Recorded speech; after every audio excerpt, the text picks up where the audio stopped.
Hello, this is Crystal Racing with a quick stream tonight, probably only half an hour, asking everyone the question, can Fernando Alonso win a third World Championship? With Adrian Newey joining Aston Martin for next year under, but of course,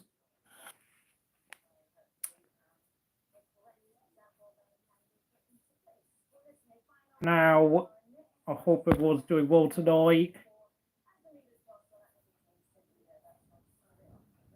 Oh, and Barcelona's in the Seville, 20th of October. I'll be watching that.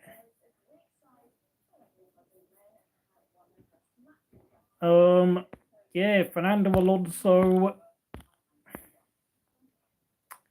Adrian Newey have been, of course, there's been a lot of anticipation for, of course, the rumour mill have been full of stories about, obviously, Adrian Newey's possible destinations after, of course, he announced his departure from Red Bull earlier on this year, where the team put him on. Sorry. Oh, happy birthday, Silverback! Happy 18th birthday! It's nice to be young again, isn't it? But of course, yeah, I have been waiting to do this video for a long time, of course. Lots of fans, his own fans, Alonso fans, have been desperate to see Fernando Alonso have one more chance of fighting for a world championship. And of course, with Honda engines coming in to place at Aston Martin for 2026, proving that there is no love lost between the Spanish double world champion and the Japanese multiple championship winning engine company.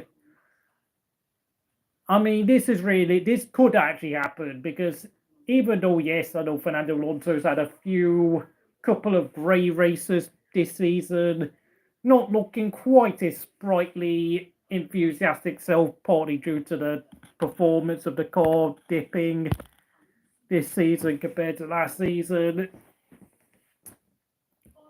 Alonso, given a right car, could be competitive. As long as he can carry on being a quick driver into the age of 45, which, just so we know, the oldest ever world champion Formula One has seen was, of course, Juan Manuel Fangio winning the driver's title in 1957 at the age of 46 years old. And the way Alonso is driving, he's probably the closest thing we've ever seen in this sports history since Fangio to being able to win a championship in his mid-40s. Now, obviously, guess who is the manager of Adrian Newey? Guess. He's Irish. He used to paint his cars yellow when he was in F1, and he used to buy engines from Honda. You guessed it, Eddie Jordan is the manager of Adrian Newey, which is crazy to think, but yeah, what a deal this is for the Aston Martin team, who, of course, are still based in Silverstone, and of course used to be Force India / Racing Point, and of course Force India were once Spiker, who previously were Midland, who had bought Alex Schneider and Colin Coles had bought the team from, you guessed it, Eddie Jordan. It was just meant to be. It was just meant to be. Adrian Newey, of course, I know there were rumours of Adrian Newey joining Ferrari, but of course, due to the events of the 1994 San Marino Grand Prix, of course, many have believed that the reason why Newey has never gone to Ferrari and will probably never go to Italy is because if he ever went to Ferrari, there's always been rumours that he would be liable to a court case proceeding. But that's none of my problems because, of course, I think the oldest driver to win a championship after Fangio since Fangio retired was, of course, Jack Brabham in 1966, who won the World Championship at the age of 40. And, of course, Brabham is the only driver in the post-Fangio era of Formula One to become a world champion. It is at the age of 40 or above. So Alonso would be would be setting some sort of record if he was to win a third world championship anytime soon, because don't know what happened. Sorry, I didn't mean to end the poll, but he would obviously become the oldest champion in the post-Fangio era if he was to accomplish an amazing feat. Of course, we all know Fernando Alonso absolutely loves Formula One. You know deep down he's not going to go. And the guy is now what? It is, trying to count, how many years has he done? I think it's now Alonso's 21st season of Formula One, which of course is a record. No driver has ever done 21 seasons of Formula One. Of course, he's also the all-time leading record holder for most Grand Prix started and most Grand Prix entered, way beating what's his name, Kimi Raikkonen's record. Of course, Lewis Hamilton has just matched Kimi's number of starts. Hello there, Arthur Clyde. Hope you're doing well in Munich, Germany. Of course, I know it's getting pretty late right now in your part of Europe, since you, of course, you are 1 hour ahead of the UK. I hope everyone is well and good in the chat, having a great weekend. Of course, I've just finished watching Real Madrid draw 1-1 to Atletico in what was a very feisty game, with a 10-minute stoppage for the fans getting angry halfway through in 70 minutes into the match. Pretty questionable behaviour, but of course Fernando Alonso will be getting Honda engines. Of course, we all know Alonso and Honda had a very feisty, emotional relationship in their time together at McLaren back between 2015 and 18. And of course, it does seem to be both Alonso and Honda have come to the agreement that it was McLaren who were the problem, not each other at this point. Of course, it's going to be very interesting to. Of course, I'm pretty sure Alonso will refrain from making spiky comments about the Japanese manufacturer when they come back. Now, obviously, we're going to have a brand new engine formula for 2026, where, of course, half of the engine's power will come from the electronic components. So Honda better sort out their hybrid unit and make sure it is working up to scratch. Of course, they do not want to let themselves down, and they don't want to let Alonso down. And, can they do it? I mean, Adrian Newey is going to have 12 months to try and sort the car out for 2026. It is probably going to be his final contract as a designer in the sport. Hello there to Tabitha. I hope you're doing well this evening. You guys are smart. Yes, we are. Thank you very much. Thank you for the compliment. Yes, although I don't think any of us are as smart as Adrian Newey, who has designed championship-winning cars for. I'm fine, thank you. Adrian Newey has designed championship-winning cars for the likes of Nigel Mansell, Alan Prost, David Hill, Jacques Villeneuve when he was at Williams, designed championship-winning cars for Mika Hakkinen at McLaren, has also designed championship-winning cars for Sebastian Vettel and Max Verstappen at Red Bull, and now he will be looking to crown his 8th world champion, with, of course, having already helped 7 drivers win a world championship in his career in F1. I was just here saying hi to Russia, everyone here today. Yes, I hope you're doing very well to be fair. Of course, 7 drivers have won a world championship with Adrian Newey. Of course, without Adrian Newey, at least 5 of the names I've mentioned, Mansell, Jacques Villeneuve, Damon Hill, Mika Hakkinen and Sebastian Vettel, actually, obviously, Max Verstappen himself, make that 6 drivers, would not actually have a world championship without Adrian Newey. Of course, Alan Prost is the only driver out of those 7 I've listed who have never won a world championship, who have managed to win a world championship, I beg your pardon, with a car not designed by Adrian Newey, since, of course, its McLarens were designed by Steve Nichols and, of course, Gordon Murray when he used to drive for McLaren in the 1980s. Yes,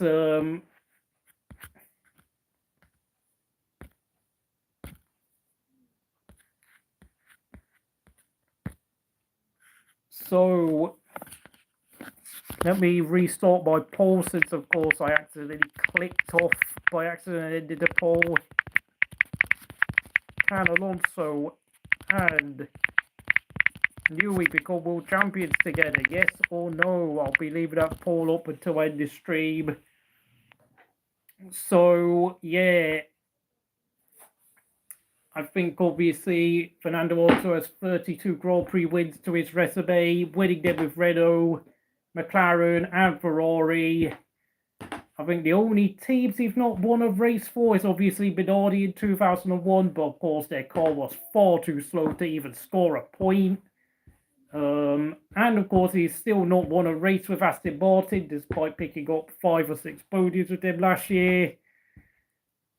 And I have to say, I would argue he arguably bottled a couple of chances to win a race last year, but nonetheless, 5 podiums with Aston Martin is still an impressive feat, considering the fact that I think was in the podiums he picked. I just worked out, obviously, the podium he picked about the 2021 Qatar Grand Prix was actually his first podium in Formula 1 for 7 years since the 2014 Hungarian Grand Prix. Of course, I apologise for ending my poll from the previous, about 5 minutes ago, a bit too soon. I pressed the end poll button a bit too quickly. So I'm going to take it that 2 people against 1 have voted in favour of Alonso becoming a world champion again. What else was I going to say? Yes, Lance Stroll is still going to be his teammate, though.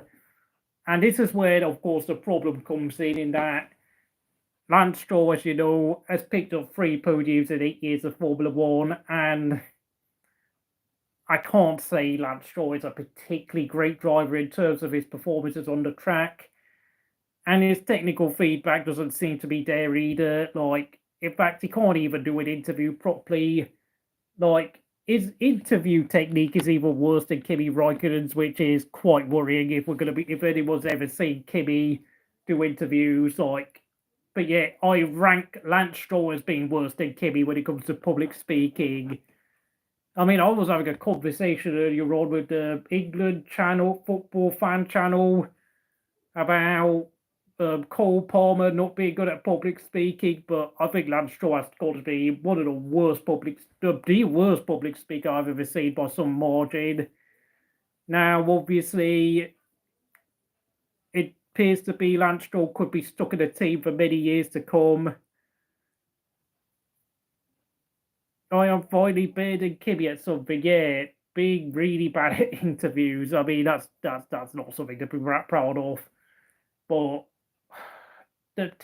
Lance Stroll doesn't give you any decent technical feedback, and he's not going to be like, if Alonso does get a championship winning car in 2 years' time, like Lance Stroll, I don't think Lance Stroll will be up there in a podium places, being able to like come into play when it comes to pit stops, holding the likes of Max Verstappen up, getting away with Lewis Hamilton, Charles Leclerc, George Russell, and all the top drivers who are probably going to be up there fighting for race wins. Like, how is he going to fare when it comes to fighting Kimi Antonelli, for example? Like, would he do well against him? I'm not sure. And of course, we've also got to take into account that Red Bull might well replace Sergio Perez in a couple of years' time with someone like Liam Lawson. Or maybe Franco Colapinto if they decide to sign him up. Like, Franco Colapinto is hot property right now. Like, let's not rule Colapinto out, folks. Like, I mean, we could have a situation where Alonso's fighting for the championship in 2 years' time, but Lance Stroll is going to be down in 8th place in the driver's standings, and Aston Martin, just like Red Bull, will be struggling to be even anywhere near close to fighting for Constructors' title. And we have to remember, of course, Lance Stroll used to be teammates with Sergio Perez, and it does make you wonder that how many more points Racing Point could have scored in 2020 had they had a better driver lineup than Perez and Stroll, because those two drivers have been so heavily exposed in the last 4 years. It's not even funny. It's not even funny. And like, I don't even know. Like, I mean, if there's anything that could hold the Alonso Newey partnership back, it's got to be the fact that Papa Stroll refuses to wake up from his weird dream where he still believes Lancelot Stroll is going to come out on top, and eventually he will somehow find a way of capitalizing upon Adrian Newey's ability to design a fast car and drive it into victory lane. I mean, let's be honest, Lance Stroll could have won 2 or 3 times in 2020. You know, he had a chance at Monza, bottled it, and allowed Gasly and Sainz to fight for the race win. He bottled it at Bahrain, where, of course, Perez ended up taking his first ever Grand Prix win after nearly being in the sport for 10 years. And he also had a chance at Turkey, where he put the car on pole position in the wet conditions, only he messed up the pit strategy halfway through the race, having led half of the race distance. So, yeah, Lance Stroll is not very good when he gets into a competitive position either. And it just seems to be that I know, yeah, Lance Stroll got a podium in his debut season at Baku when he was at Williams, but that was because half the field took each other out. You know, Bottas crashing into Raikkonen, the Force Indians killing each other for banter, Massa's car retiring halfway through the race. And then, of course, even though Lance Stroll did get promoted to second place behind Ricciardo, Bottas made a great recovery run and overtook Lance Stroll on the finish line. So, can't say he's the greatest number 2 driver around, I'm afraid. And, of course, we have to remember there have been times when Aston Martin have given Lance Stroll favourable strategies, even though it was pretty clear that the likes of Vettel and Alonso should have been given a better strategy, since they are obviously the much better driver than Mr. Stroll. And Alonso is obviously a popular man, but, you know, with Ferrari, Mercedes, and McLaren carry on being strong, then it could be a pretty tall order. Like, I do think Oscar Piastri is going to be a really good driver in 2 years' time, and Lando Norris is still going to be quick. I don't think Lando Norris can improve any more than he can do right now, but, you know, I think McLaren are definitely ahead of schedule in terms of where they want to be, in terms of trying to fight for a championship. I think at the start of this season, they only had 1 podium in the first 4 races, and now, but from Miami onwards, they have been a lot more competitive. So, you know, we have to realise McLaren didn't win any of the first 5 races because, truth be told, the McLaren wasn't nowhere near quick enough to fight for race wins or podiums in the first 5 races, in the opening 5 races this season. And now I know people have been criticising Lando Norris, including myself, but I think the team has sort of forgot what it's like to be at the sharp end of the grid on a consistent basis. So I have to kind of cut them a bit of flack, because I think this year's car has actually caught them by surprise. And I think the downturn in performance for Red Bull has been a huge shock. But having said that, I think obviously with McLaren using customer Mercedes power units, I think they'll be fine. I think they'll carry on being competitive as long as they got their current management and engineering team at the helm. So yeah, I think obviously Aston Martin also need to account for McLaren, Mercedes, Ferrari, and Red Bull if Red Bull can get over their problems. But of course, I mean, everyone wants to be leaving Red Bull right now, and if Aston Martin want to capitalise upon Red Bull woes, they can try and sign up some of the Red Bull guys, because I know they got Dan Fallows, who came into the team last year. 2 years ago, I beg your pardon. And of course, he gave them a huge upgrade in performance at the start of last season. And I think Aston Martin could be an absolute bunch of rats and encourage more disgruntled Red Bull employees to join their team down in Silverstone. Because, we all know that all the teams, all the employees are all in big chat talks together. And I think the way things are going to be going at Red Bull, Adrian Newey's obviously left. Jonathan Wheatley's departed. Adam Smith is rumoured to be leaving. Will Courtney's going to be jumping ship to McLaren. JP is in talks to be moving to Mercedes or somewhere like that. It's not looking good for Christian Horner. And of course, Max Verstappen has been in talks, rumours of Max Verstappen joining Mercedes in 2026, which is going to be even more problematic for the Red Bull team if they lose their biggest chess piece, which is, of course, none other than the boy wonder himself, Maximilian Verstappen. If they lose him, yeah, I think we could get a brand new Red Bull driver lineup in 2026 with Lawson and Colin Pinto at the helm, since I think we all know Perez is going to be joining Dan Ricciardo at the job centre soon. And of course, I think Perez will probably just go straight to the retirement home and play a bit of backgammon with Kimi Raikkonen and Sebastian Vettel. As for Ricciardo, yeah, what a shame. But yeah, you have the voice of a news channel report. Okay, I don't know whether to take that, how to take that, whether to take it positively or negatively. But thank you, Autumn. I hope you're doing well. Hope you've had a good day, evening, morning, wherever you are in the world. Thank you. Yeah. Cheers.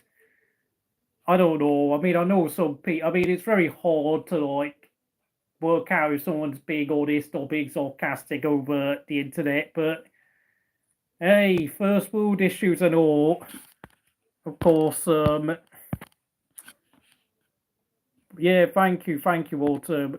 So, yeah, my poll, can Alonso and Newey become world champions together? It's gonna probably be the final hurrah for both the Spanish double world champion and just one of the sport's greatest ever car designers, and Adrian Newey, who has guided Nigel Mansell, Prost, Hakkinen, Villeneuve, David Hill, Max Verstappen and Sebastian Vettel to World Drivers' Championship.